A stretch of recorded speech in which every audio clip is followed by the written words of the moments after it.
Good morning, and welcome to Redeemer Lutheran Church. I'm Pastor Gary Lodholt. We do something like this every month here at Redeemer. Every month, the church council tries to notice some of the small, hidden things that people do around the church, things that don't draw much attention, and then shine a light on it and express our appreciation for those people and what they did. No one does it for the publicity or the accolades, but it's good to recognize the things they do, to say thank you, and to acknowledge that it takes all of us involved and active in service to God.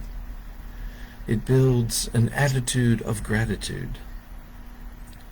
Today we want to look at Onesiphorus, who was thanked in just that same way.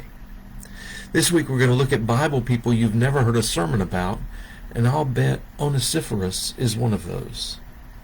In fact, he's so little known that the spell check on my computer doesn't recognize his name, even though he's mentioned in the Bible. He's mentioned just twice in the Bible, both times in the tiny book of 2 Timothy. But there are some other things we think about him from tradition that has been handed down. While there's no actual evidence, tradition says that Onesiphorus was one of 70 followers of Christ who were chosen to go out and preach about Christ. We know he did become a bishop at Corinth for a time, and then that he was martyred in a town near Ephesus. Where it gets really interesting is in Paul's second letter to Timothy, and to understand that I have to first remind you of the times and catch you up on what was happening with Paul. At the time, Nero was the Caesar, and for various political reasons, it was good for Nero to have someone to blame for things that went wrong, and the fledgling group of Christians was a convenient scapegoat. During this time, the early church was enduring pretty heavy persecution. Hardly anywhere was more dangerous for Christians than Rome, right under Nero's nose. Paul had been in prison several times, and in fact had spent a long time in prison in Ephesus.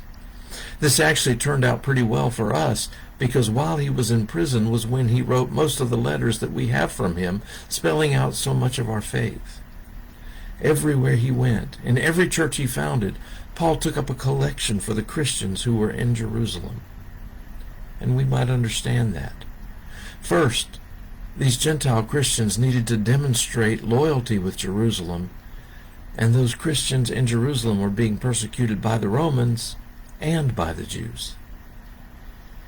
When Paul took the collection to Jerusalem, he was arrested there, and at his trial, he appealed to Caesar.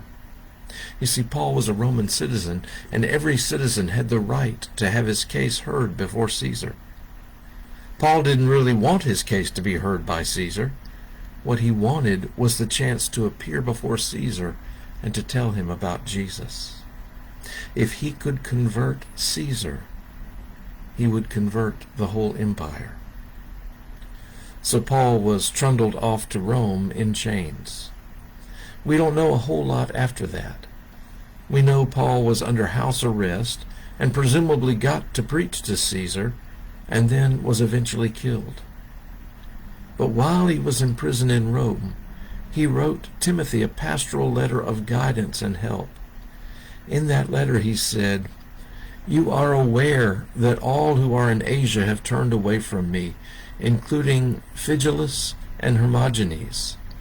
May the Lord grant mercy to the household of Onesiphorus, because he often refreshed me and was not ashamed of my chain. When he arrived in Rome, he eagerly searched for me and found me. May the Lord grant that he will find mercy from the Lord on that day.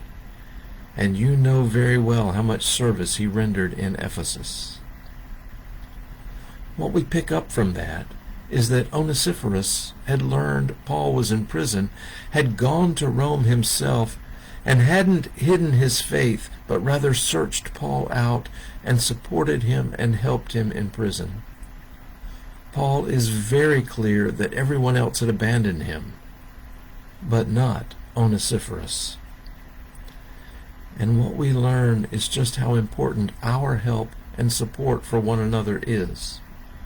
Paul expressed deep appreciation for Onesiphorus, And I so often hear from so many of you about how you were helped and supported by your church family in times of need.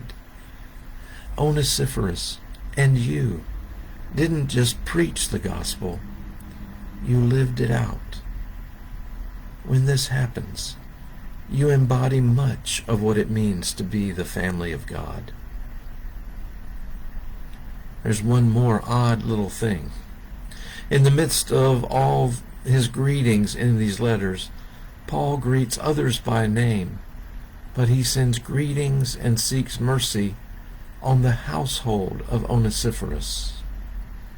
This leads many to think that when Paul wrote this letter, Onesiphorus had already been martyred.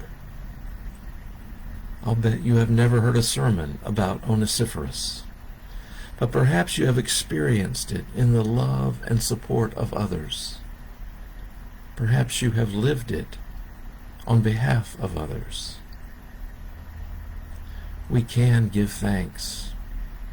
Together, we are the family of God.